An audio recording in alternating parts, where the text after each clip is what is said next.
All right, welcome to Collective Therapy. I'm here again with Jay, and today I think we want to get into this DC news. What do you think, Jay? Oh yeah, absolutely, man. There's so much going on. It's imperative that we do this.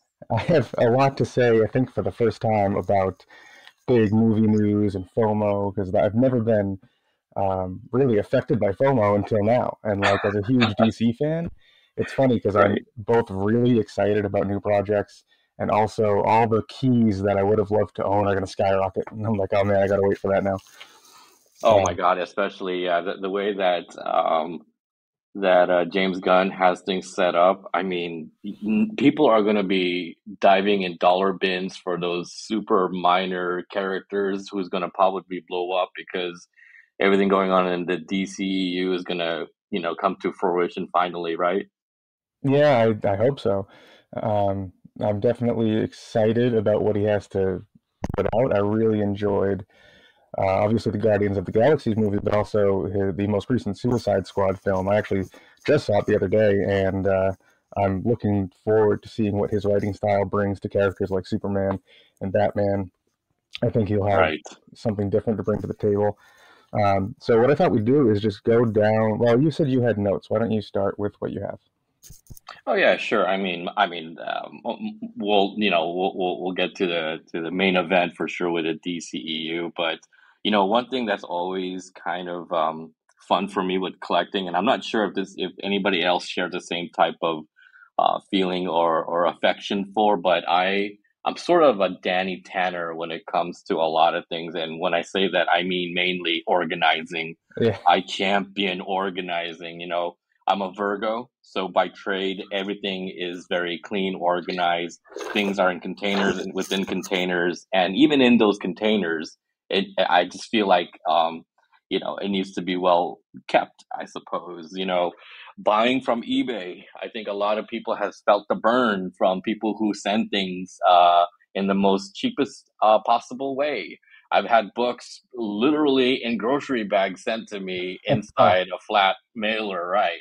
And it's just jacked up when it gets to my door, and I know I buy low grades, and you definitely get you get what you pay for there, but um that's one side of when I say organizing and keeping your books well kept. I think and this can be a discussion for I can speak on a million hours about, and I'm sure, I hope that there's some listeners out there who share the same enthusiasm I have for organizing our comics.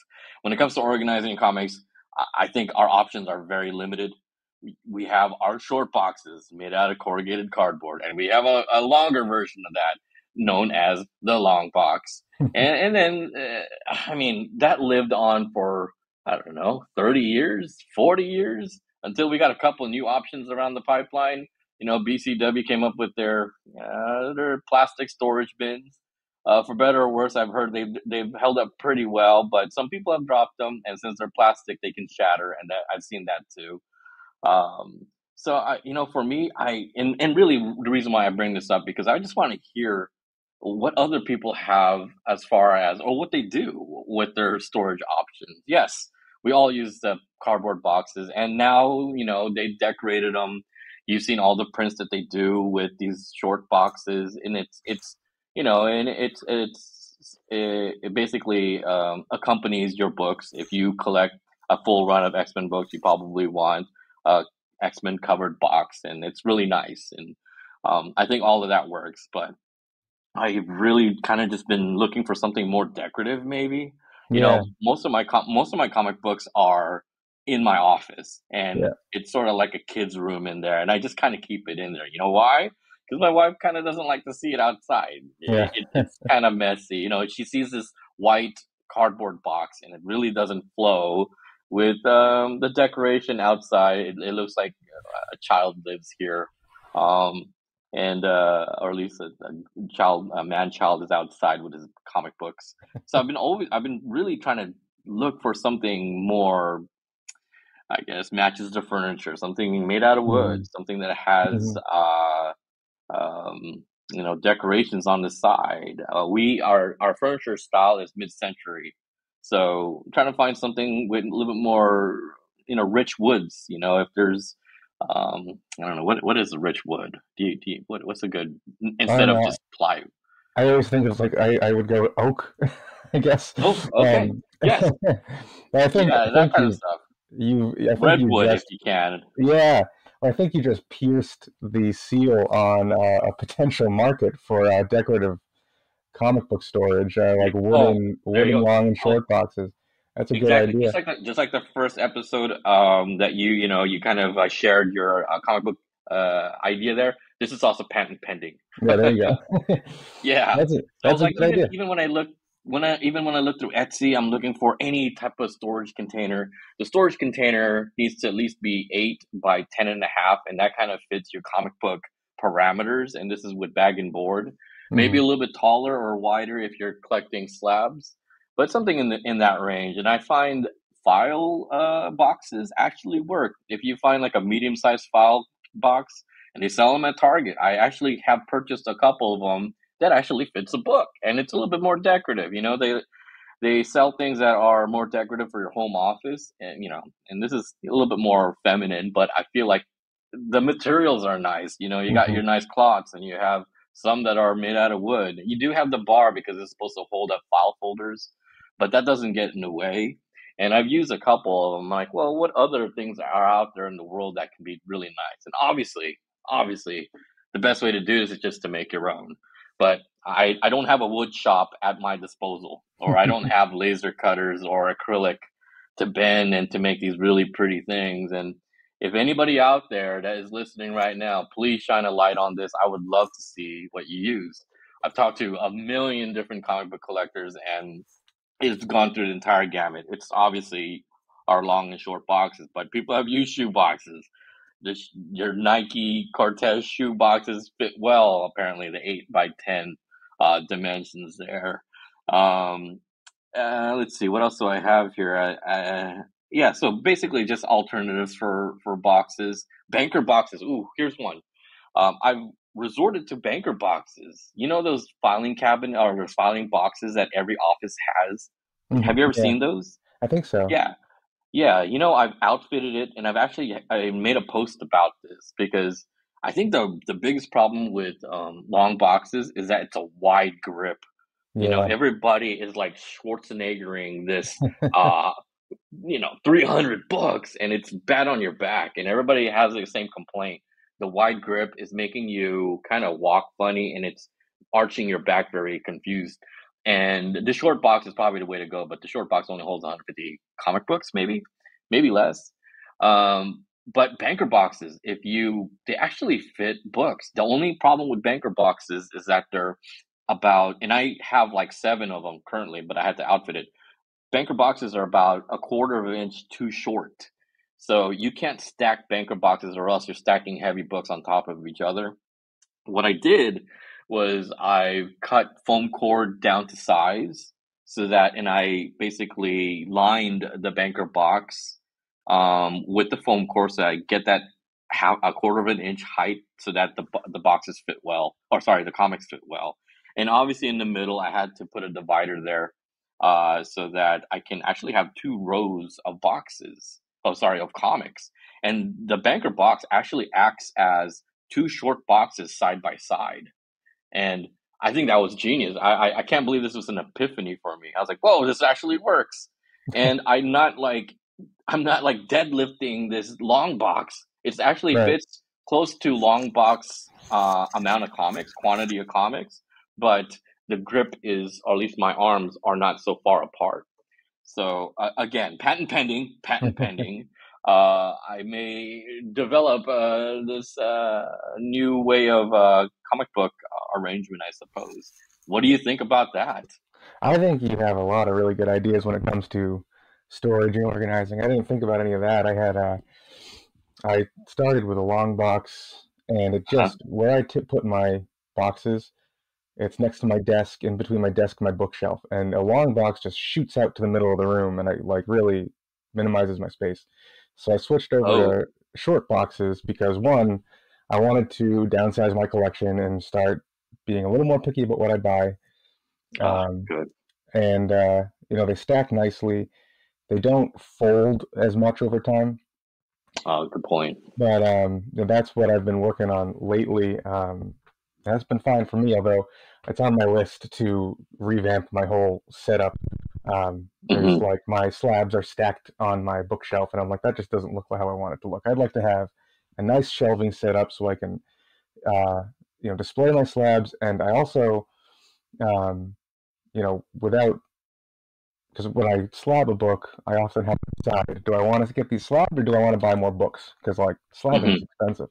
So I Oh instead yeah. I grabbed I went to a local store here. It's a chain. It's a couple of them around here called the Toy Vault, and Oh. they specialize in retro toys and video games and things like that. And they Hmm. sell Silver Age size plastic display cases for comics, and it's like Whoa. $20 a pop, which not bad. Like I have a couple, and Mhm. they're magnetized shut, so they're really easy to open.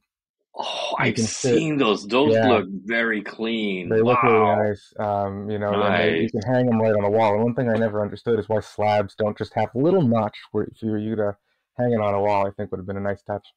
Um, That's such a good that exactly and exactly. So now you're expanding the idea of display, right? yeah, Storage and display. I feel like CGC or well, what's the other ones? They definitely missed the mark on, hey, how can we provide to our community so that they can properly display their things? And that's a good one. yeah, I think it's been for me. It's been great to, maybe I have a book that I want to display, like and this leads into more about delivery and shipping too.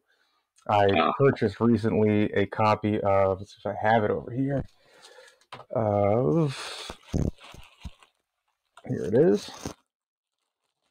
I got Superman. It's a number one, the first, I believe, Neil Adams cover. So it's not really number one. It's also number 233. okay. But it's got both numbers on there for some reason. But it's the Amazing New Adventures of Superman. First Neil Adams. If anyone ever knows the cover, it's a classic cover where he's standing and he's breaking kryptonite chains around his chest.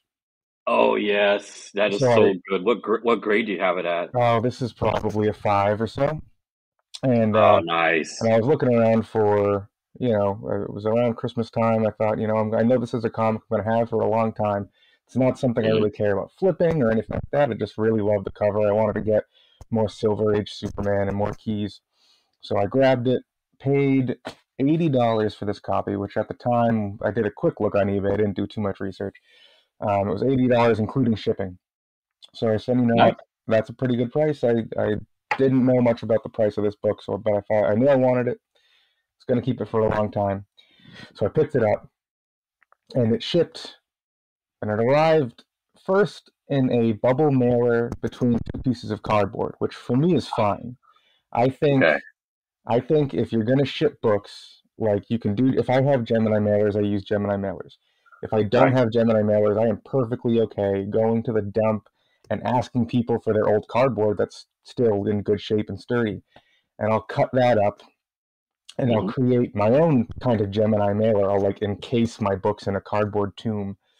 Um, Mhm. and it's a great way to save a little bit of money and it still Of course. works really well. Mhm. But I'm also okay with. I mean, I've received books in a Manila folder between a couple. If you just grab, four sturdy pieces of cardboard, I think that's just fine. Mhm. If you're paying real top dollar for a book, I think shell out for Gemini mailers at that point or something really good. But I paid Right. $80 for this book. I expected good quality, good enough for me. So I got it in this bubble mailer, which I was fine with. Those are pretty sturdy. It arrived, obviously unbent. Took it out of Nice. the cardboard, and it was not. And this is this is crazy to me because this is like I've shipped a good amount of comics so far, and this is like Mhm. elementary. There was no bag and board with the book. Like, seriously, like nothing. And he had wrapped it in this really Oh, tough oh packaging no. plastic.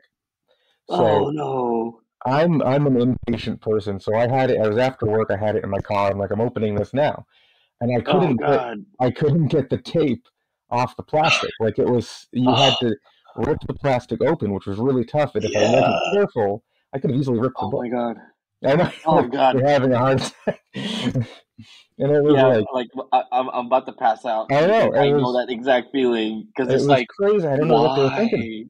I went back Yeah. to the eBay page, and I can't remember it now. And I was like, I wonder if this person Uh-huh. is a recurring seller of comics.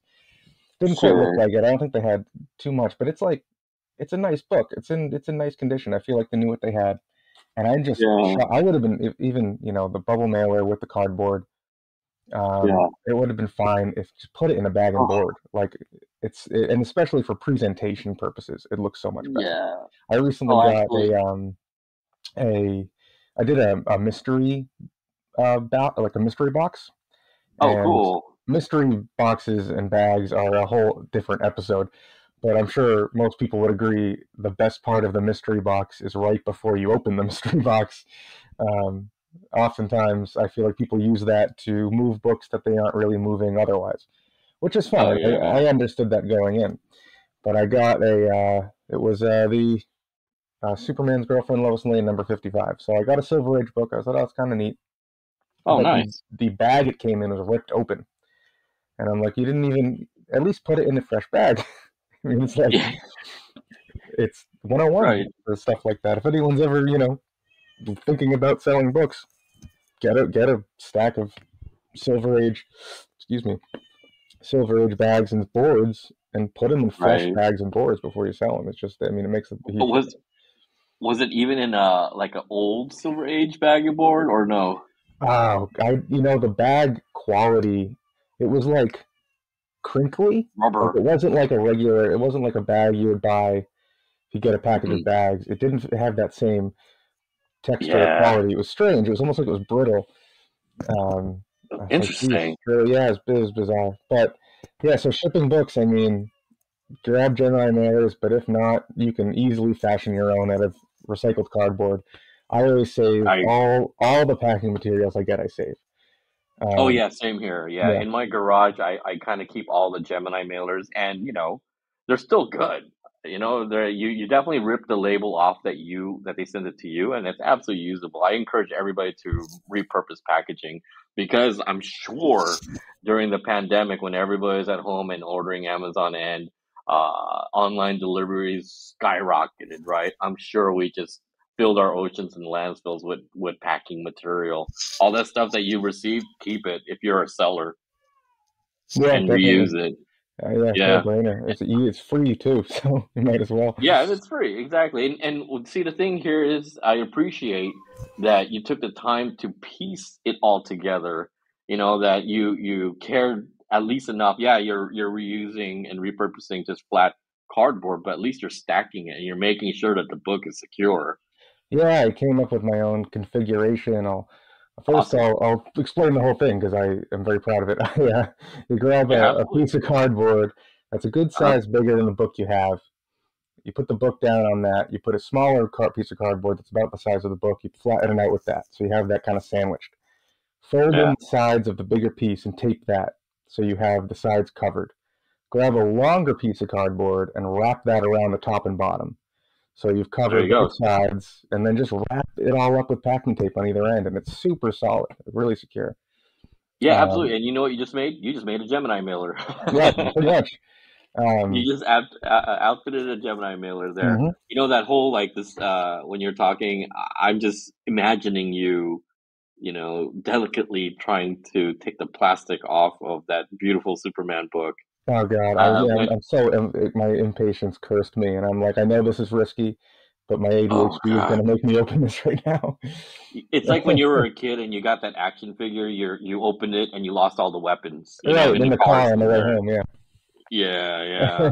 And when Neil Adams passed away, that Superman book was like the defining book that everybody posted about. Oh, really? That's Yeah, it's great. so Yeah, good. And it's where's great. it? Where's it right now? It is in the UV protective display case I bought. Oh, It is, cool.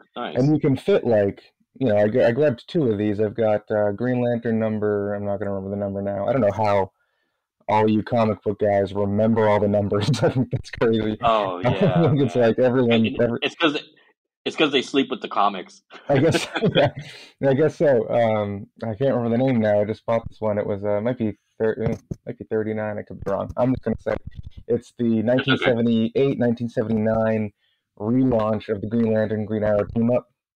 So they took a Oh hiatus yes. for about 8 years. I grabbed Yeah, that right book, on. solid copy for $30 on eBay, raw copy. I Whoa. put that in one of my cases, and in the other case I've got the Superman, and then I sandwich behind it Uh-huh. Justice League number. I want to say it's number 7. Let me check.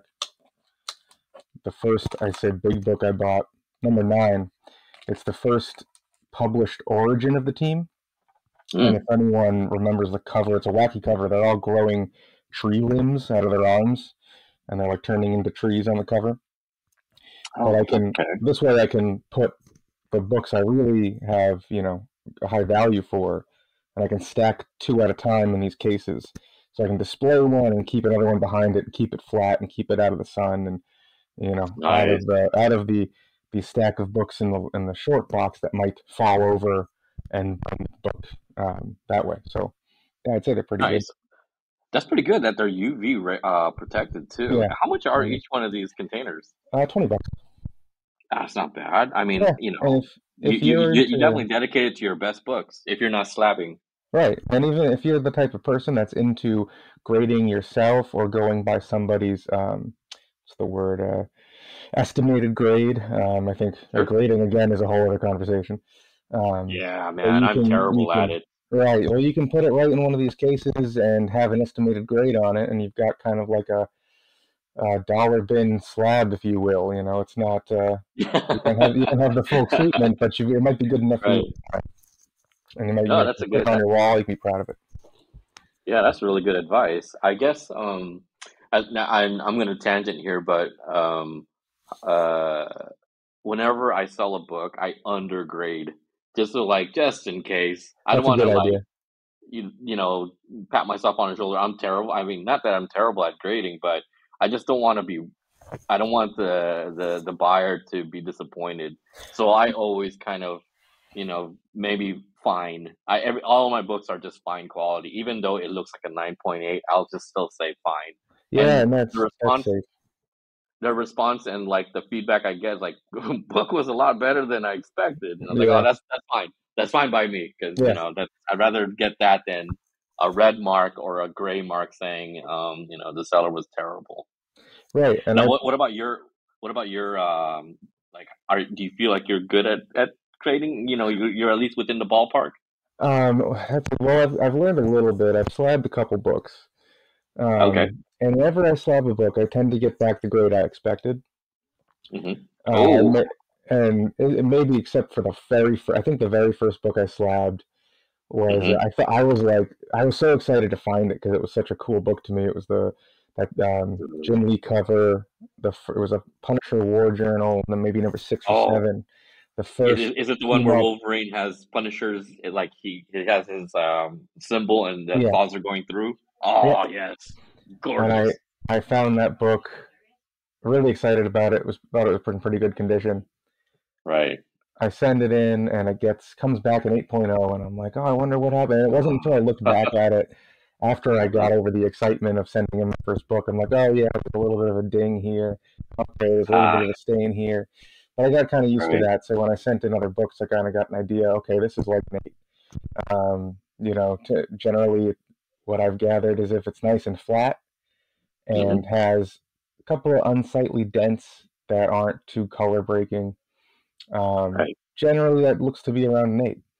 And an 8, a raw 8 to me, is a perfect condition book. If I can grab a book that looks like that. Yeah. Um, I agree. It's like at least you have a barometer now yeah. because you went through it all. You went through the process. You came back, and you're like, wow, cool. And then what's also great is like holding that first slab that you did yourself. Hmm. Now you kind of like joined a committee of people that are a little bit more sophisticated when it comes to grading books. That must have Yeah. felt good. Oh yeah, Right. it did. And every book I slogged after that, I got the grade I was expecting.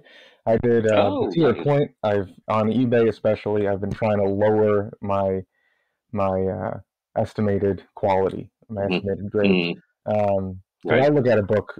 I mean, I'm kind of moving away from slabbing books and buying slabs. I have a couple books I definitely want to send in one day after I Hmm. get a press and can do that stuff.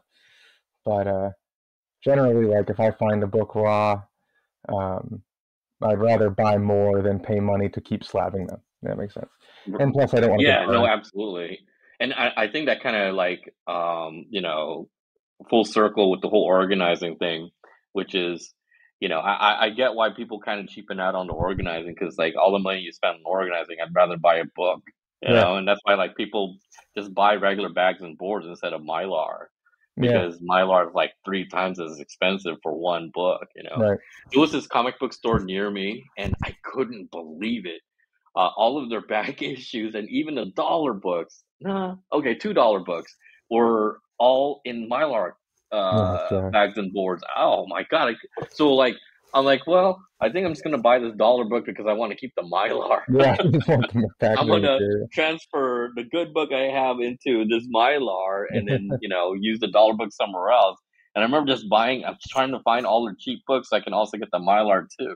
Yeah, that's a good idea. So I guess it's all within your budget. So Right. that's kind of It sounded cool. like they were overly ambitious and then realized they couldn't keep up with that eventually. Oh my God, yeah, yeah, you're right, you're right. So like they first opened, everything was in Mylars, and the store was pretty immaculate. All of the back bins were all built in, their drawers, and it was really like a carpenter would be impressed by this comic book store the way that everything was built, and they didn't cheapen out on the displaying and all this kind of stuff. So it was kind of neat. Yeah. By the way, did you get any comic books today for New Comic Book Day? Um, I have not. Uh, I ordered a couple, but I haven't gotten any Okay, new cool. ones. I did grab online. I started reading a couple new titles. Oh, Um, sure. I read Black Cloak #1. That's Okay. your What do you think? recommendation. I mean, I know I you got to take that one with a grain of salt. Oh, well, it's for me. The writing is clearly solid. Um, Okay, cool. I I mean, agree. it never trips you up or gets you lost. It handles a lot of character drama they're picking up that you can stick with and follow. The Hmm. plot of the story is solid.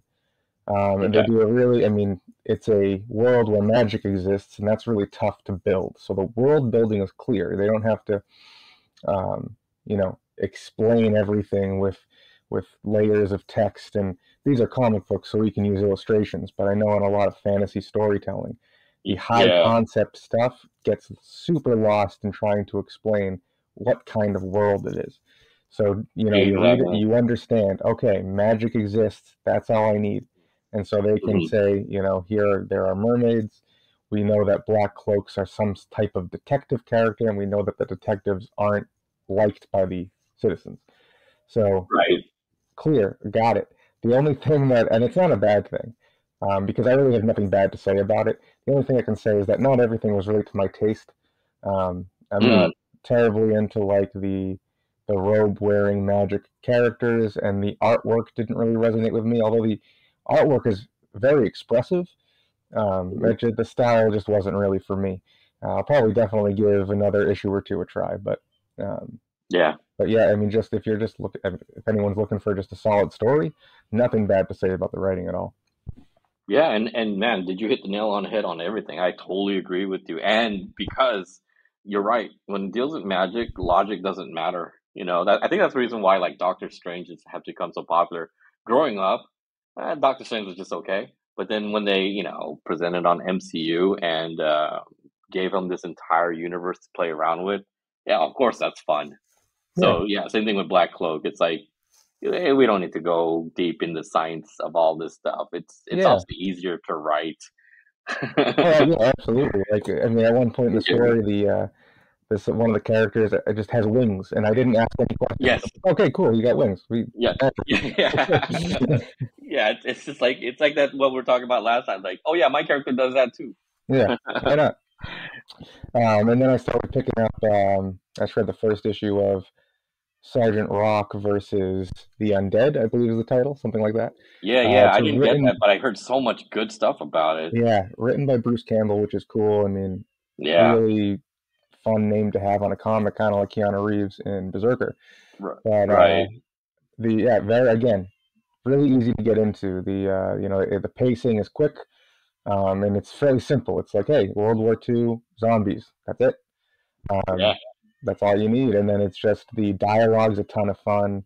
They kind of poke a bit at what a World War II soldier might sound like. They kind of make it a little more tongue in cheek, a little campier, and it's just a really fun read um, to just get through. It's like, hey, these guys are fighting zombies. Good, I'm on board.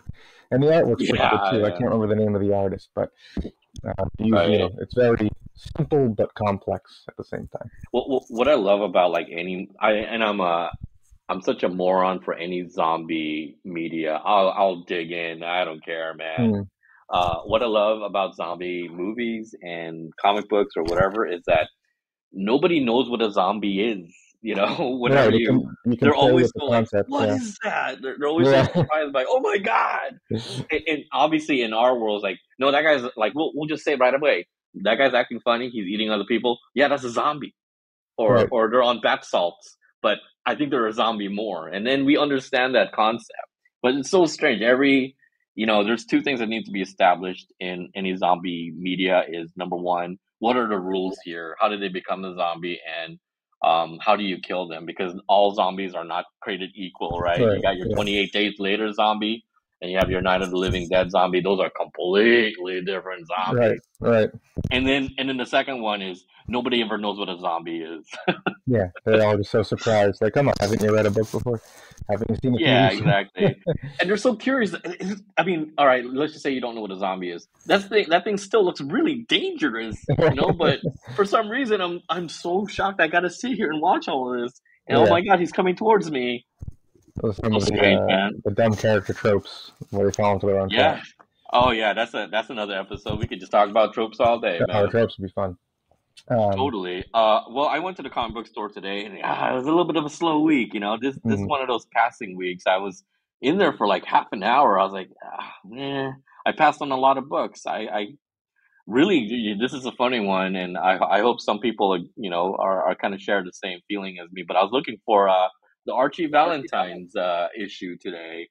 My wife likes Archie, and it was a Valentine's one, and it was a adorable cover, and I couldn't find it, and I was like, huh, well, let me see what else is on the shelf. Oh, Harley Quinn's romance books; those are kind of interesting. I might dig into that someday. But other than that, I would say this week's kind of a bypass week. yeah, I noticed Rogue Sun #10 came out.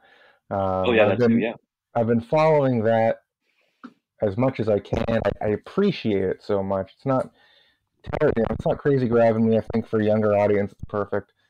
They did Hmm. something interesting, and I don't know if it was the last. It was a couple issues before, maybe, and I had never seen it before. I know it existed, but I had never personally seen it. Where they created their own choose your own adventure format to the story. Whoa, So nice. the villain controlled like time and outcomes. So Wow. you would get to the a choice, and you'd choose what Rogue Sun would do, and then you'd go to that page. And what was really interesting, and it like I'm older now. Like reading comics is nice. You don't, I never really get that same feeling I got when I was younger. But it clicked when I was reading this because eventually I go through a couple of choices, something terrible happens, and then it makes you make a choice again. So you have to like go back and make the choice again. And I'm like, what if I just don't? Yeah. What if I just go to the next Yeah. page? And you go to the next page, and then Rogue Sun doesn't make a choice. And so like I made the choice separate from the story to see what would happen, and it happened to continue the story. So it's almost like I solved the Wow. problem. I was automatically interacting with the story, like I was leading it. I'm like, oh my god, that's really fun. That was really That's neat crazy. idea. I've actually that is an interesting concept. I've never heard anybody just kind of go, "Yeah, I'm not going to follow this. I'm going to do my own thing." Yeah, I was like curious as to well, what's just on the next page because it kept going. Go to this page if you want to do this. Go to this page. I'm like, what if I just go to the next page? And then that was the solution, and that was the way the story went. I'm like, oh my god, that's so clever, so clever. Is this the latest issue of Rogue? Now I want to say that maybe been issue #7, maybe #8. Oh, well, there you go, listeners. Go get that number seven and Yeah, it and was choose really your fun, own adventure. And really I'm cool. sure there was those rebel kids that just read it from from the first page to the last page straight through, right? Yeah, he's like, I'm not They're doing just what you tell me. yeah, exactly. They Rage Against the Machine on it, and they basically read it like the weirdest novel. It's like when kids do the Mad Libs and aren't funny, or they go crazy on the Mad Libs. It's same thing. It's like you're this is the audit, and make a movie out of that. Make a movie out of choose your own adventure from beginning to end. That'd be the weirdest thing. That'd be fun. Maybe have the audience vote on it. Yeah. That's a fun Oh, idea. yeah. Interactive movies. All right. Patent pending. We keep coming up with ideas, dude.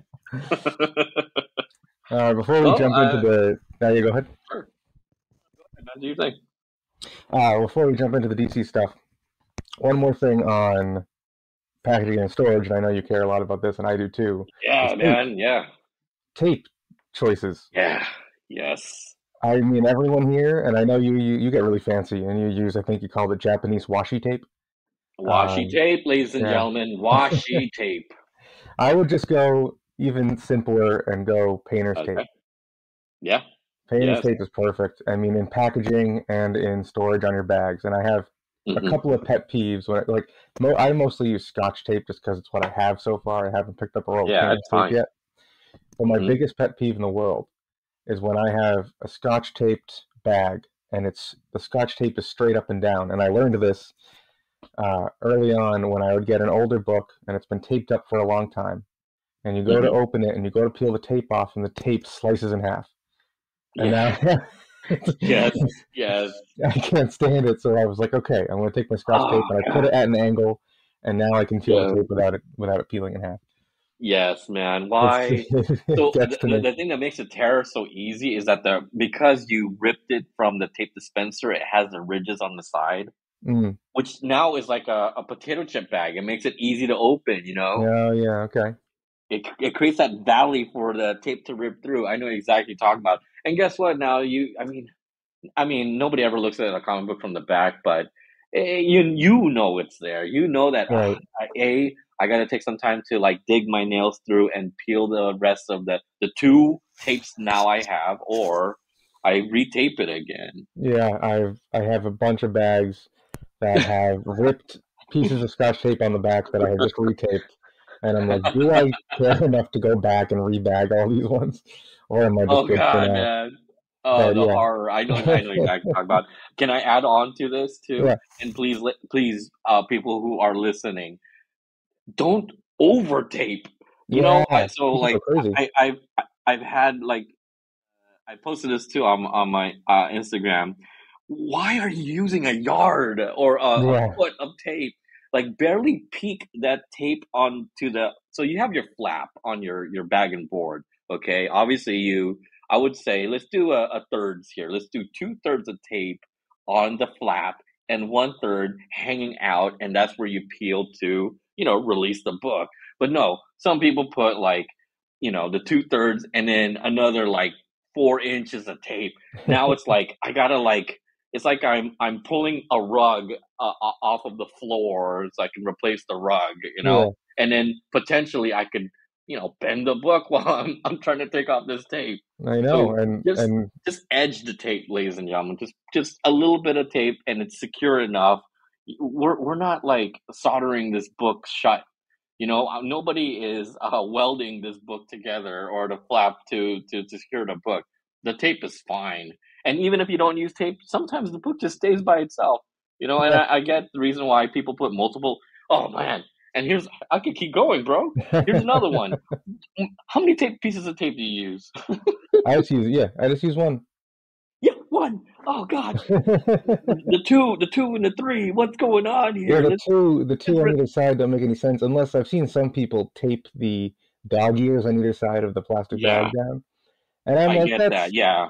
I get it, but I'm not gonna go through the work, but I get it. Yeah, yeah, man. And if you're one to like not use up a lot of supplies, the one tape suffices. Exactly the two on the sides to reduce the dog earring. Ah, man. Again, you don't need to have the sticky side more exposed. Just I don't know, man. Like a quarter inch, maybe half an inch beyond the flap is enough to secure the flap down, and the book won't release. People go crazy. Yeah. People go crazy with tape. It's like they're paranoid. They're paranoid that the book is just gonna magic, like it's Toy Story. The book will come alive, come out of the bag, and leave them or something. Oh, Yeah, it's man. fun. Yeah. All So right. there's another episode, and we could talk another hour on tape. Yeah, Believe just tape. me. That's it. Yeah. And how many times I lose my packing tape and give up. Yeah. Yeah, and and by the way, sorry, this is Hmm. just before we go on.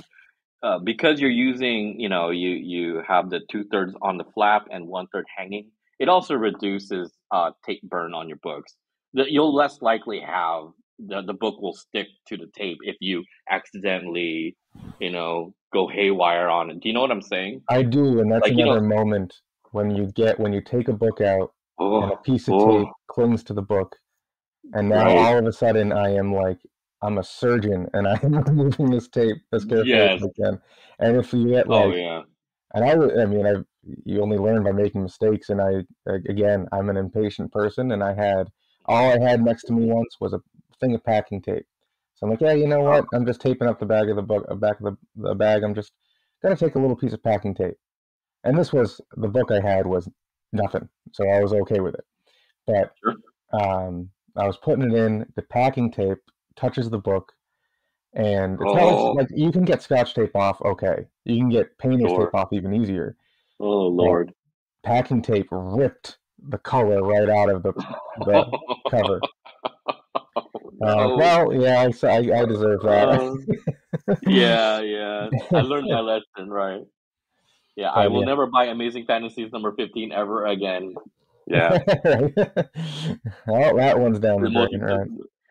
And I've tested it. I field tested it a lot of different tapes. Of course, I'm going to stay away from duct tape. Who the heck is going to No, use duct yeah. tape on a book? Yeah, just some crazy, crazy comic book collector. But I've even used electrical tape, and for the longest time, I was using electrical tape because I liked the way that it peeled off of the plastic, and it even when you do get tape burn from if it sticks on the book, um, it peeled off nicely. But the bad thing about painter's tape, sorry, electrical tape, is that it's a little bit thick. So I was paranoid that when books are pressed together, that square or that rectangle will leave a mark on the book behind it. Do you know what I'm saying? Right. And Yeah, because it's thick. yeah, exactly. Um, Yeah. yeah, But tape anyways, sitting on that's the book. That's yeah, a sweaty moment. totally, man. All right, so DC news. I DC news. I'm a big DC fan. Like I said, I mean, I like the Marvel movies. I'm at a point now where I'm like, I don't know. I don't want to say I could care less because that's not true. I'll definitely see a Marvel movie, and I know what I'm getting, and I know it's going to be good.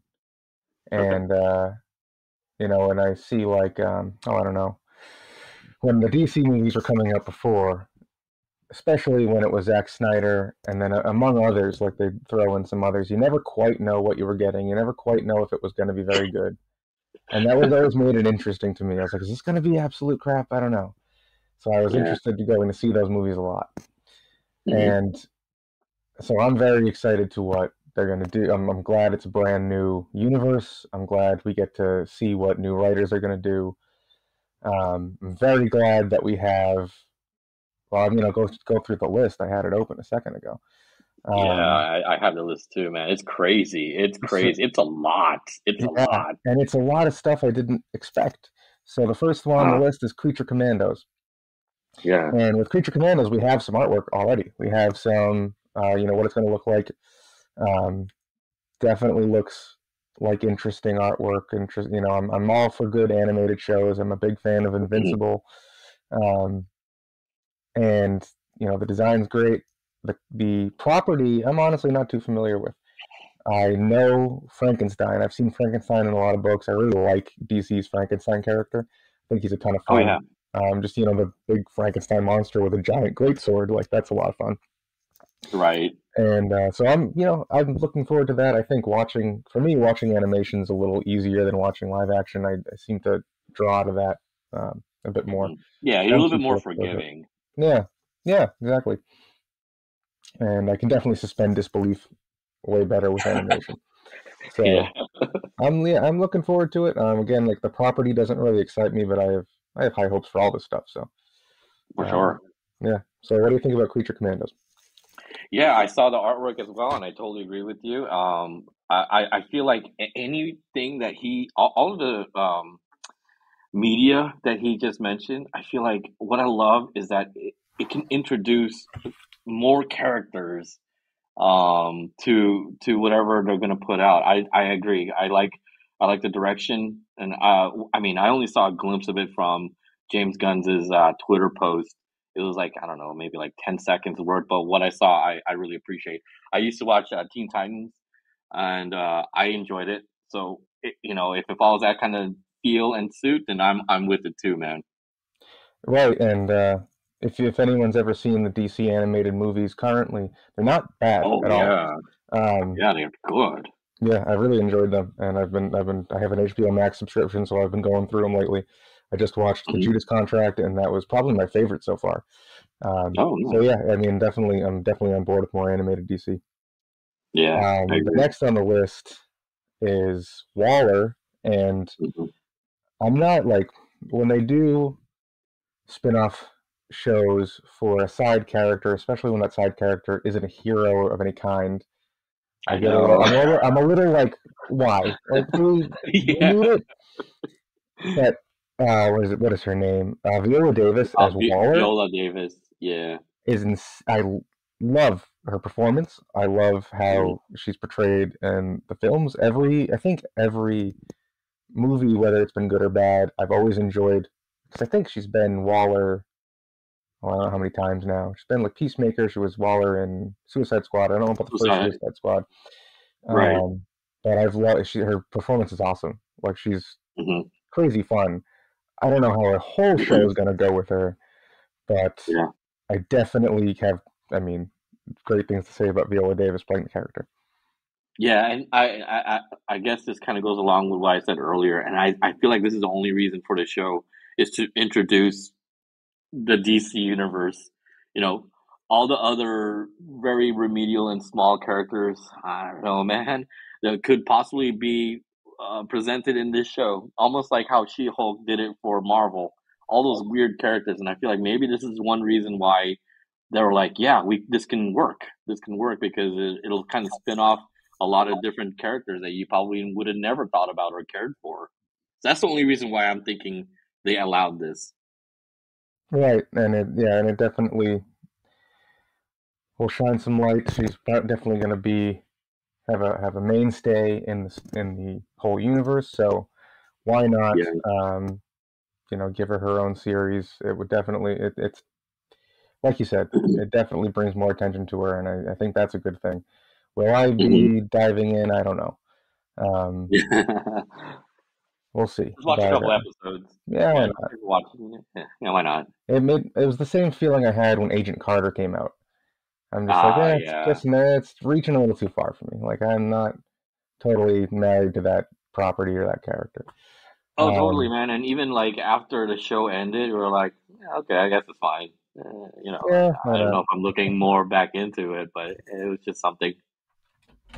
Okay, so next is one sec. IT people have walked in the room. IT people being my wife.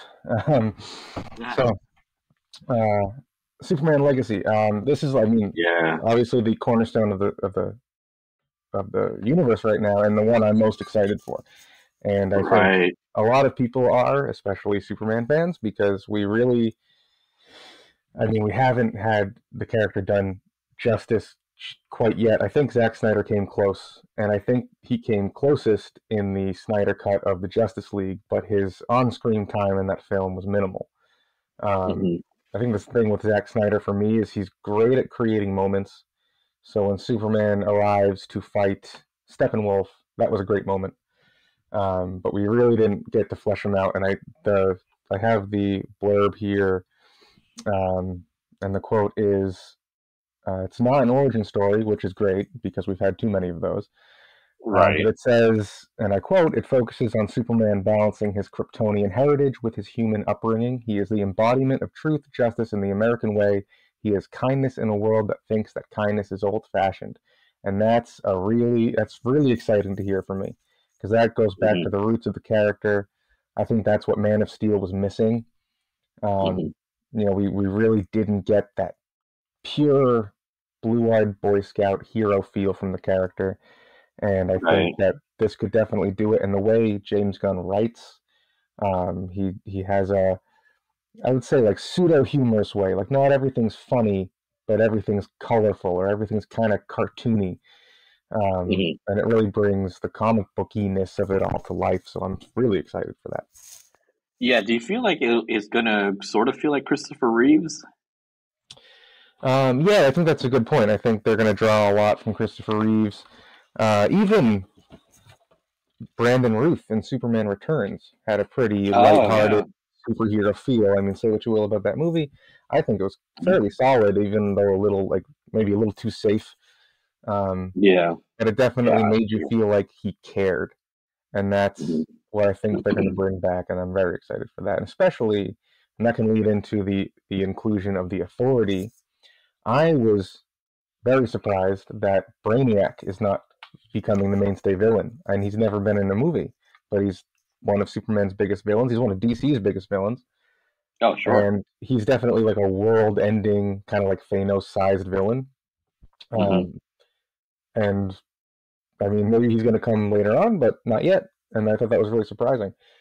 But the Authority is definitely a super creative choice. I mean, the ambiguous power set of the team, making them like a hard battle to be won from Superman. He's like, I can't just punch these guys.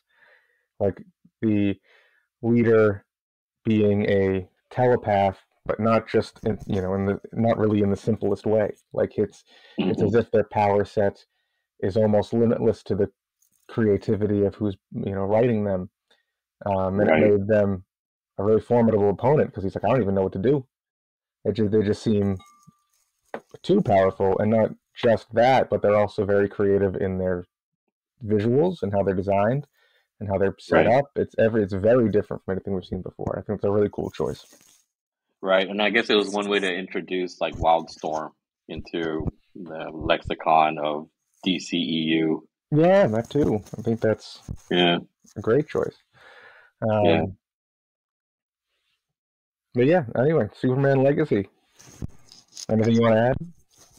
No, no, I'm excited too, and I know that a lot of people are a little bit heartbroken because what's the name's not going to play it, and I think that was True. kind of the big news of the beginning of this year. His name is escaping me.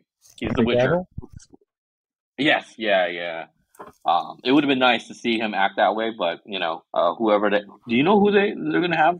I Uh, don't. I don't know if they've released that yet. okay, well, whoever is going to be in the driver's seat for the Superman, I'm sure there's a reason for it, and it's because they want to go back to his, to the Christopher Reeve type of people there. So that's probably one reason why.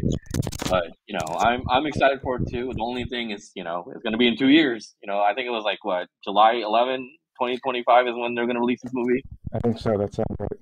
Yeah, yeah, and Uh, I think it's because he's currently writing it still, right? yeah, James Gunn. very likely. Yeah, 2025 is going to be a big year for Yeah, DC fans. for sure. So yeah, no. So next on the list, Paradise Lost. Yeah. I gotta say, and Yeah. not to, I'd like. I think Wonder Woman's a great character. Every time I've seen her in the old animated cartoons, the Wonder Woman movie, and in the Justice League movie, I think it's a Hmm. solid character. I, but Hmm. I have zero interest in watching this show. I just, Oh man, it's so weird. I mean, the way he described it was it's like Game of Thrones, but for Wonder Woman. I go, oh man, that's a push. Still, I get that they want the violence and they want like the Amazonial women to come out, and yeah, oh man, I'll give it a that's watch, a of course. that's a good point. They say Game of Thrones style, But how much Yeah, like Game of Thrones is it going to be? I'm sure they have to drop a line at the content and the tone of it. Um, and it's so it's I like have the to moment wonder. you start liking a character, they're gonna kill him because that's And then Game they're of going Thrones to kill style. everyone. Yeah, man. So, oh, okay. I would. Again, I think it's worth the watch just because visually, it's got to be amazing. I That's the only thing I can think of. That's a good point. I do appreciate seeing the character interacting with the rest of the universe a bit more than just taking place on Themyscira. But it Hmm. might, like you said, it might surprise me.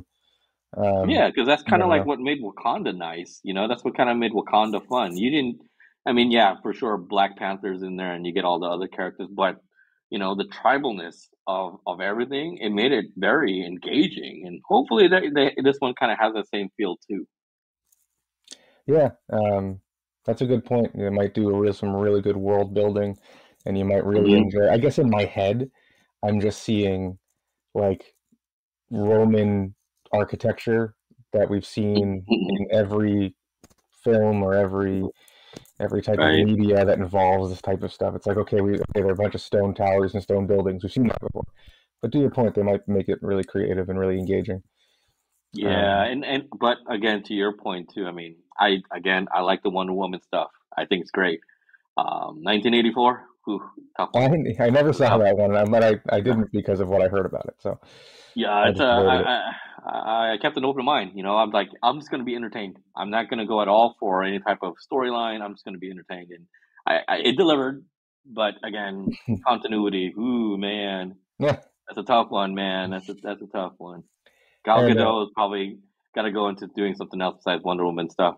yeah, well, I would like to see, and I would always say like Gal Gadot's pretty good, but I always thought there would be someone better for Wonder Woman, and I don't think I meant better. What I really want to see is a really jacked Wonder Woman. I want to Oh see her yeah, I like want to see her Hulk, right? right, Yeah, like she's a tank, and I want to see some like really bring that, and especially for the trend setting of let's normalize muscular physiques in women in films. Let's oh totally, man. And when CrossFit was hot a couple years ago or 6 years ago, yeah, and it's still it hot now, especially normalized. weightlifting. Yeah, it normalized the insanely buff woman, and you're like, okay, I guess that's fine. Yeah, and I guess I'm used to that now. So yeah, put that in a Wonder Woman movie. That would be so cool. There's what's the artist's name? It's gonna drive me nuts. Who are we talking about here? She's a very popular artist, and I'm not gonna remember her name. Peach Um, Momoko? I don't know. no, not Peach Momoko. Man, it's gonna drive me nuts. But she has You know though. you can probably Google jacked Wonder Woman art, and she has a I gotta give it a Google now. Um, Okay. hold on, I don't know what's gonna come up. Oh God. Yeah, man. And then your wife's gonna walk in and it's like, what the hell are you guys talking about? We're talking about Jack Wonder Woman. What do you think? Well, not that weird. Um, this might be it. Maybe not. Come on. There's someone I know on Instagram who's very into this artist. Yeah. Very And popular. and this is where we'll rely on our listeners to chime in. I If you know. know of the artist that does jacked up Wonder Woman art, please let us know. I know. Someone tell me. I'm not gonna remember. But I mean, it's just like I said. It's a super ripped picture, a shot of Wonder Woman. I'm like, that's how she should look. That's a good Right. portrayal. Um, Mhm. so I'm really interested to see who would get to play her because you can put any handsome man with dark hair in a Superman suit, and that'll pretty much Yeah. work. But Wonder Woman doesn't have the full suit to pad muscles on. Like you gotta find Yeah. someone who's really jacked. Yeah. Or Um, you CGI it. or you CGI it, which oh god, I hope we don't go in that direction. Yeah, me It's like the too. Green Lantern situation. But Yeah. all right, speaking of Green Lantern, I would like to bring up the Lanterns. This Yeah. is so far based on what I hear. This is Uh-huh. exactly what I would imagine a Green Lantern show should be. And I always said because you look, remember the Ryan Reynolds movie, obviously, and that Hmm. came out when I at the height of my Green Lantern fixation. So I was pretty Wow. disappointed. Oh, I Um, know. I and know. that's again, And by that's a the way, whole. here's a tidbit. The last issue of Wizard magazine was Green Lantern. It's like, ooh, you guys went Oh, off on the really? low end. No, Yeah. I didn't know that. Yeah. Yeah, so I mean, quickly on the movie, what I liked about it was, I mean, geez, can I even say that I liked it in the end? I think the objectively good thing about the movie was Sinestro and how they cast him. I think that's it. They put a Ah, great face on that character. yeah, Other than that, right.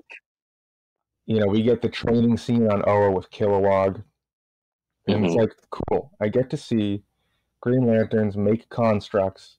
They make, miniguns and swords and a whole bunch of fun stuff. Um, I got to see it. Great. It didn't age well. If I go back and watch it now, it looks like a YouTube movie. Like it just looks like a fan got a green screen and put it together. Maybe I'm being a bit harsh Yeah. on it. It's not like I could do a better job, but Right. that's how I felt about it. And I said, and I thought, like, all this CGI doesn't really bring this world to life. They Hmm. can't. I mean, maybe not that they can't, but it hasn't really worked out that they could create this really dynamic Green Lantern world with all of their powers and have it look, not that it would look believable, but have it really resonate with the Organic. fans. Yeah. So the way, and this says here, our vision for this is very much in the vein of True Detective. And I'm like, Yeah, that's man. perfect. We need a slower burn Green Lantern story where Right. their powers that they use, I could be wrong, I've never seen the show, obviously, but they use their powers in a limited way so that when they do use it, even if it doesn't look all that great, it can still be impactful, and Oh it's man. still, and they can save it and be really creative with their constructs. One thing I remember, if Right. you guys remember, like the Justice League cartoon from the maybe 90s, early 2000s, it was super boring just to see the Green Lantern shoot a laser or make a force field. Like he didn't do anything creative. So it's Hmm. going to be really neat to see that how they use those powers. And I think that a detective story, I used to say it should be like Star Trek, where there's a lot more deliberation going on, and maybe some True Yes. Detective sounds great, like they're trying to solve crimes, which is what they should be. Yeah. They're an intergalactic police force. So they're going Hmm. to be, traveling around, talking to different, alien creatures, different worlds maybe, and they can really take their time and bring the lantern visual and move set, power set to life because it doesn't translate very well to live action. It's just a little too out there, I think. So I hope that this does well. I'm really excited for it. No, I agree. And I'm surprised that you brought it up. I thought that you're gonna use the lanterns as your final one because I know how big of a Green Lantern fan you are. I totally agree with you, and I love like the power of like figuring it out before using your whole power scenario. And that it's like if Voltron and Power Rangers just use your powers in the beginning, you didn't have to go through all that. You could just annihilate the enemy or the monster right away. We didn't have to have an episode. But Yeah, the whole idea of like detective work before we actually utilize our powers makes it a lot more rich. yeah, I Makes it a can little more build up to it. sophisticated that way. Hmm. Yeah. And to have Jon Stewart and Hal Jordan in, wow, come on, man. I It's know, a and no brainer. I'm hoping we see because I own some keys, sure. But I'm Ah, hoping there we you go. see some of the smaller Yeah, characters. The only right. downside is now the first appearance of Guy Gardner is gonna. I mean, that was always a pretty accessible price. That could go from under 100 to up to 200, so you could get lucky with that. But now, who knows what it's going to go to? Um, Totally, so, man. well, I I'll agree have with to you. wait on grabbing that one. I'll be honest, he definitely put out a lot, and there's maybe one, two, yeah, I'd say three that I'm excited about, but the Lanterns one is already kind of like I'm the most excited for. Yeah, and it's never Hmm. been done yet, so it's like this is big. Yeah, We've it seen the is. It's Superman massive. movies, like, or Yeah, we only had the one Green and Lantern even movie, and I can do a whole episode trashing that thing. So it's like, no, totally, and even Ryan Reynolds knew like, ooh, If this I is know, my and he always superhero, makes jokes if about this is it. my Yeah, superhero world, I'm out of the movie. So I'm gonna go do Deadpool. yeah, He did Deadpool to revise his superhero career. yeah. Good move. Yeah, good move. Yeah. So Brave and the Bold. I loved Mhm. this title because I read that and I'm like, I have no idea what that's about. That could literally be about anybody. Um, Yeah, yeah. so it's exciting to see. Obviously, it's a Batman movie, but it's exciting to see Damian Wayne in live Mm. action. Um, it's a cat. I wasn't expecting it, and ever since, for a while, I thought, I'd like to see Robin make it back to the live action scene because it wasn't since Batman and Robin that we've seen, a live action Robin. And it's like he needs a second chance. He needs to try I again. agree. I totally agree. And this is the other one that I was actually excited for, just because of the whole like dynamics of having Robin back, and hopefully he does it justice. Aside from the was that George Clooney? Was it the George Yeah, Clooney Batman movie? yeah. Yeah, and I think Chris, I can't remember his last name, in that movie that played Robin. But yeah, I'm actually really curious about this one.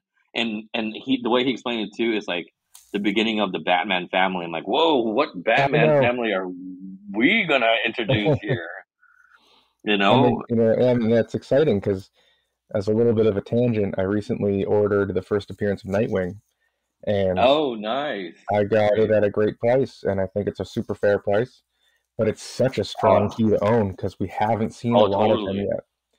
But he's Yeah, like, and that one is like a triple whammy, right? You have three yeah, first it's appearances there. it's Nightwing, and then you have a Deathstroke's origin, and then Yeah. yeah, there's 2 point. I think there's one more, but Yeah, it's that's the such guy a on the great right. key, and and it's a no-brainer to me because first of all, Nightwing is extremely relatable for readers of any age, really.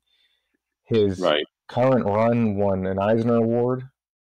Hmm. Um, Oh, wow. yeah, and that current run is fantastic. I think it resonates with a ton of readers. Not gonna lie, the style of writing is not for me, but I can definitely appreciate it. And the artwork is, I mean, unrivaled, frankly. Like it does some amazing things in the artwork.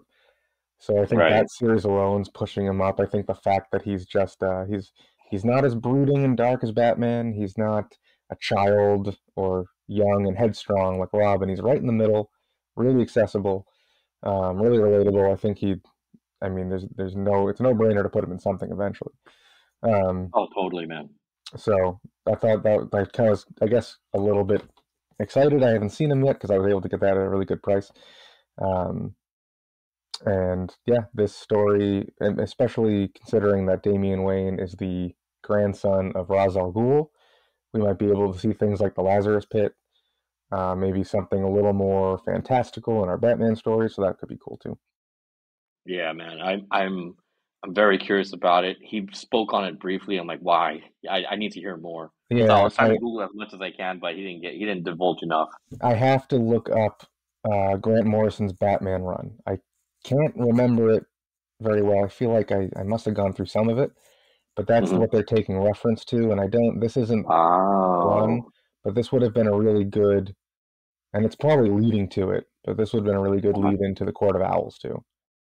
Wow. Oh, yes, exactly. And I think that's what everybody's kind of like really excited to hear about Yeah. with everything, with Batman things related for Hmm. sure. Yeah, so that's a good one, man. I'm excited for that one. And then, the last, yeah. So speaking of keys that are going to be too expensive for me to purchase, Booster Gold. uh, I mean, like it's one of those things where it's like I liked Booster Gold before it was cool, kind of like, Yeah, exactly. like no I'll one be knew honest. who he was. I don't know too much about this character, so Exactly. but but I don't know. I'm assuming it's probably gonna have a peacemaker feel. I have no idea, man. Yeah, I agree. I feel like it's going to be kind of peacemakery. He's going to be he's a bit of a comedy character. Oh, okay, And they okay. explain it well. I mean, they explain really the first way that he was portrayed is it's about a loser from the future who uses basic future technology to come back to today Mhm. and pretend to be a superhero, and that's how he's first introduced. Later Right. on, he's treated as kind of like a like a force for protecting the time stream. So Okay. he goes to different timelines and protects the time stream, which is a great idea Hmm. for a serialized show.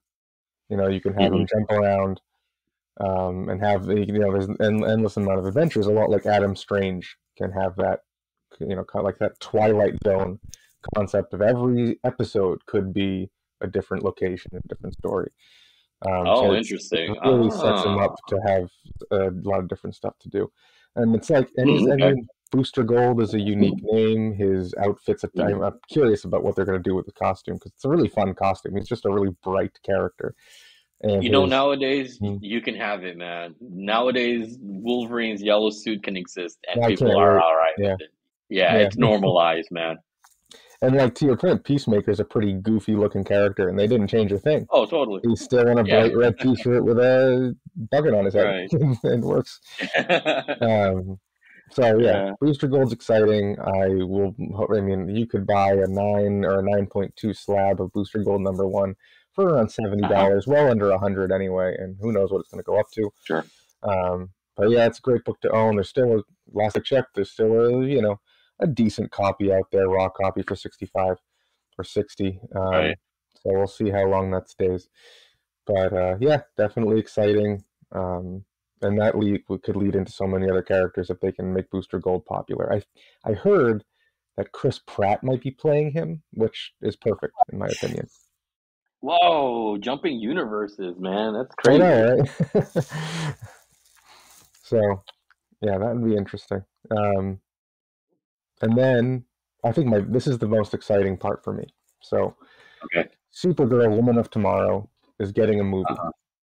I Yeah. recently read this, and I read it online. And I was frustrated I didn't pick up the issues, but it's. I mean, when I read it, the first thing I thought was, first of all, this should be a movie. It's to me, it's the perfect telling of a superhero story.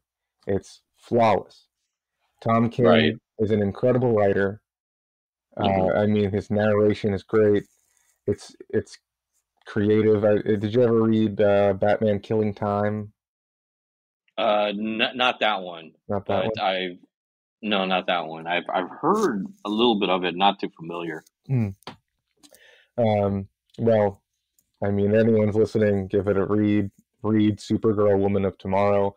Not only is the story fantastic, the artwork, I mean, I could take any page out of that book and frame it. Like, there's so many amazing pieces of artwork in the story.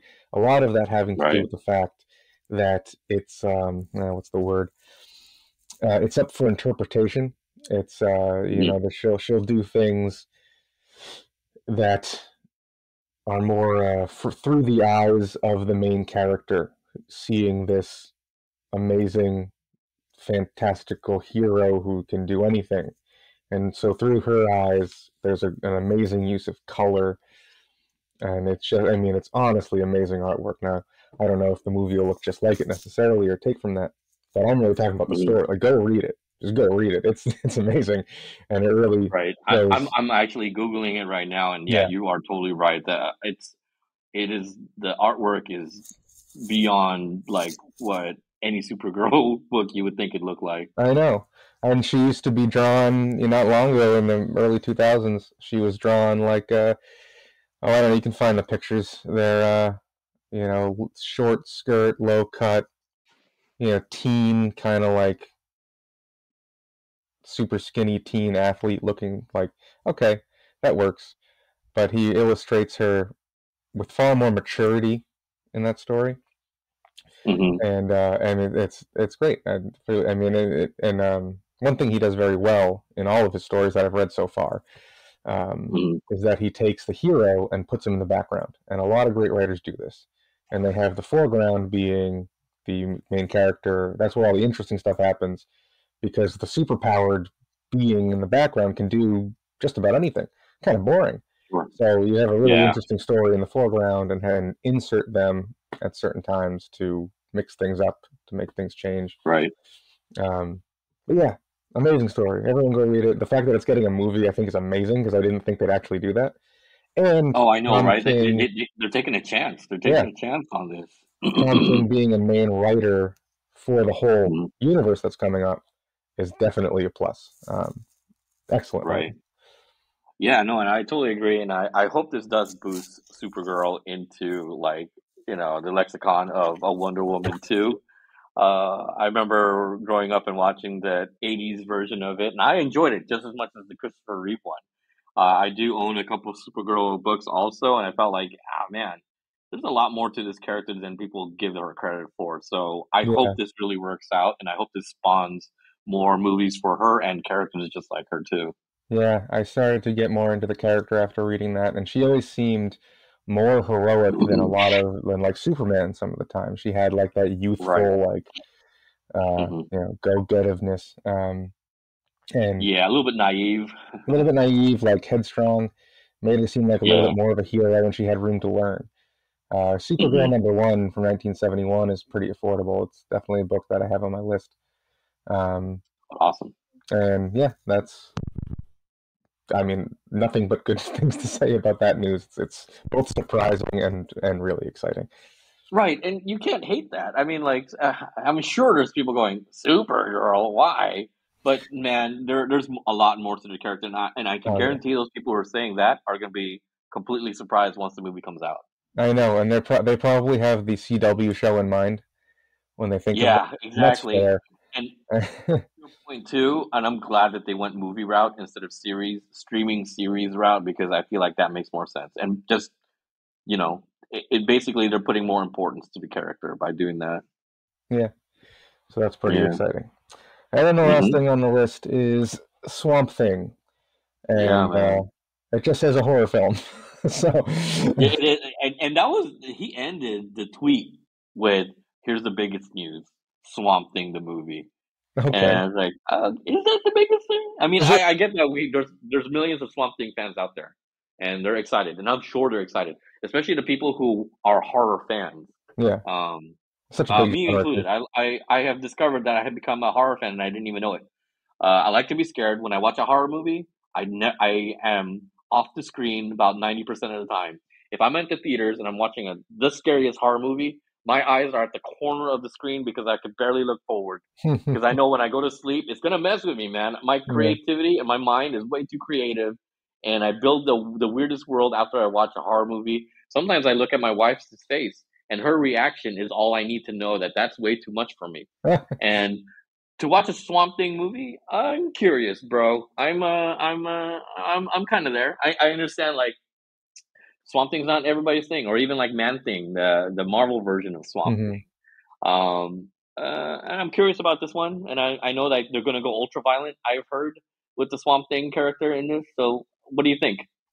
um, yeah. I mean, I agree. It's kind of a no-brainer. It mixes the most, I would argue, the most popular movie genre out there. Hmm. Um, and Swamp Thing, I would say, is more of a notable character than Man Thing. And but that Yes. being said, they made Man Thing pretty popular. If you've ever seen, I never saw the show, but I did hear really good things of the Werewolf Werewolf by show. Night. Thank you. Yeah, Werewolf by Night. Yeah. And I did see the images of Man Thing. It looked really good. I mean, really Yeah. foreboding. Right. So I don't Yeah. know I mean, too go ahead. I don't know too much about Swamp Thing. Yeah. I understand he protects the swamp. I know he's a monster with kind of almost poison ivy like powers, I guess you could say. Um, Hmm. and I think that I'm pretty sure he had was it a TV show or a movie way back when. It was a TV show, man. It was so strange. It was so strange. So I used to watch it, and I'm aging myself. All you listeners know now I'm 82 years old. Um, I used to watch it religiously. I'm like, oh, cool, Swamp Thing, Yeah. and I would watch it with my mom, and I'm watching it with my mom, and we're letting go of the fact that this bayou-looking character coming up from the depths of the swamp is saving people within the town, and he's never given credit for it because he's so odd-looking, and people actually enjoyed it. It went through. Let me Google this, but I don't know how many seasons, and I feel like Swamp Thing, the TV show, I don't know how many seasons, but it made enough. It's like enough for syndication, if anything, right? Yeah, yeah. So, and then it resurged. The whole Swamp Thing lore kind of resurged and kind of gave credit to a lot of weird, freakish characters like the Toxic Avenger and I Hmm. guess Man Thing too. The difference, obviously, between Swamp Thing and Man Thing is I feel like Man Thing is kind of a pet versus Swamp Thing, who's an actual kind of human being that is, Yeah, he has consciousness. coherent. Yeah, Mhm. but yeah, I'm curious about this. I like this horror. But the biggest news from James Gunn was Swamp Thing. That was Yeah. strange. Well, I think the most interesting part is that it's going to close out the first part of the first chapter. So there Oh must yes, be something right. really big going on with that character that's going to include everybody a little bit, which is interesting. And I know Uh, they Interesting. connect his source of power is called the green. Um, Mm, I know that that has to do with like the powers of the universe. I might be using the words wrong, but it's like what he taps into, kind of like how the Flash taps into the Speed Force, or hmm. Beast Boy taps into the red, and I think Yes. Animal Man also taps into the red. Um, Hmm. so I wonder if that's gonna start to build the universe around it. That that I guess well, the framework of it, the stuff you can't see, and Hmm. how it all works. Kind of like how the comics have built out the multiverse and Right. the source, I believe it was called, and all the source wall and all these different. Yeah. You can almost say like they remind me of yeah, like what's the word? Uh, Like entities, like the yeah, Dark Hold when it came to Scarlet Witch, all of that yeah, stuff. yeah, exactly. Yeah. Like they're gonna build out that magic or that interdimensional space Right. and time stuff that the world is made out of, that the universe is created from. Right. So And it it's could so get pretty strange big. they're doing it through Swamp Thing. And I have to add that there also was a Swamp Thing TV show in like 2019. Oh, that's right. I don't know how long that one run, I but want to say it was I, at most 2 seasons because I know two people were seasons. upset it left. I think people really liked Mm, it. mm. I never Oh, that's saw it, good. but I Yeah, know me that neither. I people were guess into it. they tagged onto it like Firefly, that sci-fi show, I Yeah, suppose. exactly. Um, Yeah. so yeah, that's the All right. DC Well, there you news. go, man. There's your DC. I'm counting 10 things that are media that James Gunn introduced. So, let's see how it all pans out and how it all plays out, right? Yeah, I'm really excited. I think we gotta wait a couple years still. I don't think we have any earlier release dates for any of this stuff yet. Yeah, yeah. But So it's two it's just years. gonna boost the prices of DC books. I People know are now gonna be it's specking DC bittersweet. books. Yeah, it's It bittersweet. is. I've It is. it's funny on the idea of specking. When I first started collecting again several months ago, when I restarted, my Hmm. one of my things was I want to make money doing this. So I had, I started to look at like, what might be coming out that would make this book popular. And immediately that made the art of collecting super boring, and not just boring, but stressful. And that's Yeah. the fear of missing out. Like I was literally afraid of missing out. So Yeah. that I Yeah. dropped that pretty quickly and have gone on to more just focusing on collecting what I love, which is obviously what everyone should do. And Oh, totally. so now with these DC books, it's like, oh, it'd be really cool to grab Booster Gold #1 at a good price. But if I did, I just want Hmm. to keep it anyway. I wouldn't want, I Right. mean, unless if it got to like $1,000, sure, but it probably won't. But Yeah. I would just want to keep it anyway. So it's now I got these books are going to blow up, and I'm going to have to wait. Hopefully, they'll come down to where they are now. Um, Yeah. but it's a bittersweet thing. It's like if I grabbed the first appearance of Guy Gardner, Mhm. I'm I'd just keep it. I wouldn't want to sell it. That's like I just Right. grabbed the first appearance of Nightwing. Like grabbed it at a really good price. I really Right. like it. And if I mean, it would have to jump to hundreds of dollars if I would even consider selling it, because then I'd have to buy it again. I want it in my collection, so I have to make sure it's Right. It's worth a it. PC, right? So if let's just say you're a comic book owner, a comic book store owner. There's the books that you sell at your store, and then there's your PC, your personal collection, Yeah, which is a little bit more, I guess, personal to you. yeah, And I'm sure every comic book store owner out there has an amazing collection. So they get a collection of books and they go, ooh, I can't sell this one. I'm going to keep this one for myself. And I'm sure that's how you feel about, like, let's just say your Nightwing, your first Nightwing, you know? Yeah, and not Uh, to mention, like, I don't have money right now to buy big yeah, collections. And so if same like here, if man. I bought a big collection and there was a book I really liked in it, I would Mhm. feel good that like, oh, look at all these other books that I could potentially make my money back. Like I'm saving up to buy this book. It's like I want to own Amazing Spider-Man 129, the first appearance of the Punisher. And I Yeah. want Oh, to God, that's such a beautiful cover. it's a great cover, it's a great key. It's still as far as large keys go, it's still pretty affordable. Yeah, And so obtainable. Yep. if I bought that, I'm keeping it. Like I'm just keeping Hmm. my money there. I'm not gonna be concerned with flipping it, you know? Like Right, that's right. yeah. There Yeah, are certain and things I'm okay with that. the only reason why you would sell it is if you get two. Right, If you exactly. got the second copy, oh, I'm definitely selling that one. And Yeah. that's what happens too. Like I love the second appearance of Omega Red. I think that's one of my favorite comic book Oh covers ever yeah. illustrated. Is that the red cover with the half Wolverine, half Omega Yeah, where they're art? battling on the cover. It's so dynamic. Oh It's yes, so yeah, yeah. cool. I'm sorry. That's actually the third appearance. Yeah, when like Omega Red has Wolverine completely like Torn up. wrapped around his tentacles. Yeah, Yeah. You know so what? What's cool. funny is I went to a comic book store when that book came out, and all of the new copies were out there. I think that's X-Men number 5, because number 4 is the first appearance, and I got the copy and it was out on the shelves, and all the new copies were right behind it. And then on the bottom of mine, and I didn't realize this until my mom drove me home.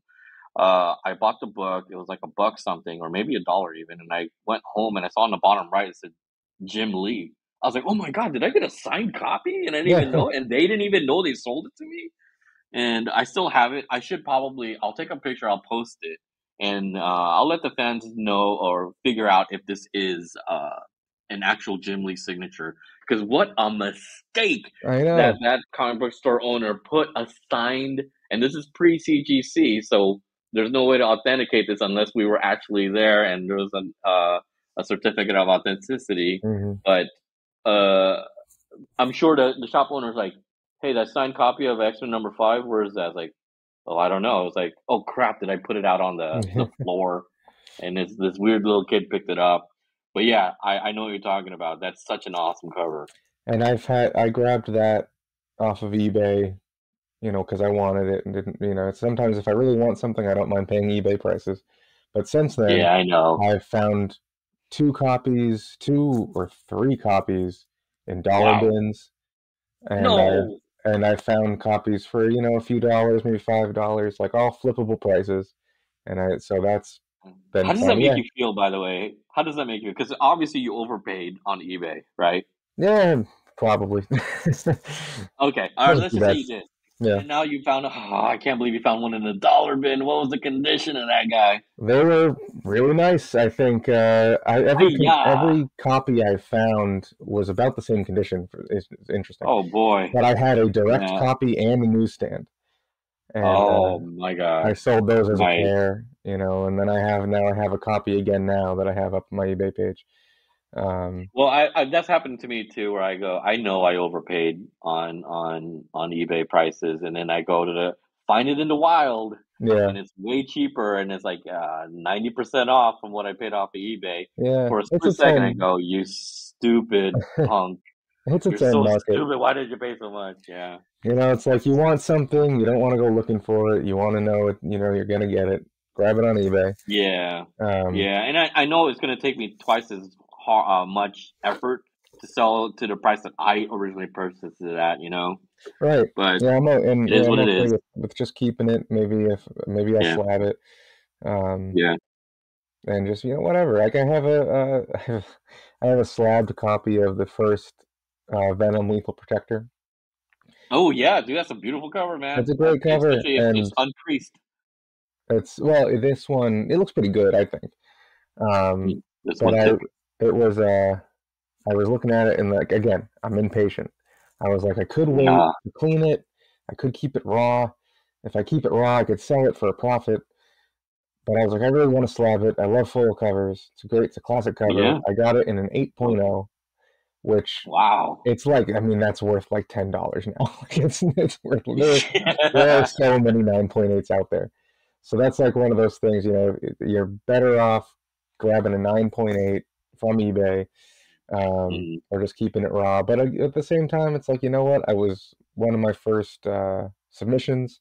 I'm just happy to have mhm. it. I'll keep it for 50 years. Maybe someone will want an 8.0 in 50 years. Um, Yeah, yeah, for we'll see what sure. happens.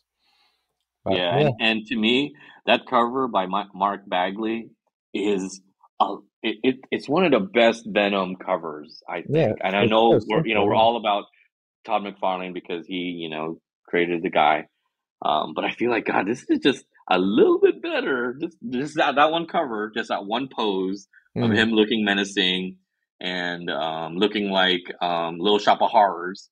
Yeah, yeah, Um, yeah. but it's just a little bit better than McFarlane. Just that one moment, just that one cover, just a little bit better than McFarlane. Just because it's just so he looks so good on that cover. Yeah, it's So uh it's it's worth the just slab. it's so simple. So simple, and it Hmm. really goes a long way. Yeah, and Um then the obviously the mirror red in the back with the webs, yeah, everything it worked out so well for that book. definitely. Yeah, man. All right. All right, well, I don't know about you. I think it's time to wrap this one up. Um Dude, every time we talk, it's crazy. The time goes by so fast. yeah, I was just looking at my notes and I didn't even go back to the platform and wow, we went an hour and a half again, bro. yeah. All right. And Well, that's how it goes. I'm gonna outro this. Working outro. Sure, do All your right. thing. Thanks everyone for listening. Again, this is Collector Therapy. I'm Eric Maximo. I'm here with Jay. Jay, what's your last name? Raboy, it's kind of Jay Roy. it's like Rumpelstiltskin, man. You'll never Okay. get it. All right. It's been Eric Maxwell and Jay Roy. Thanks for listening, everybody.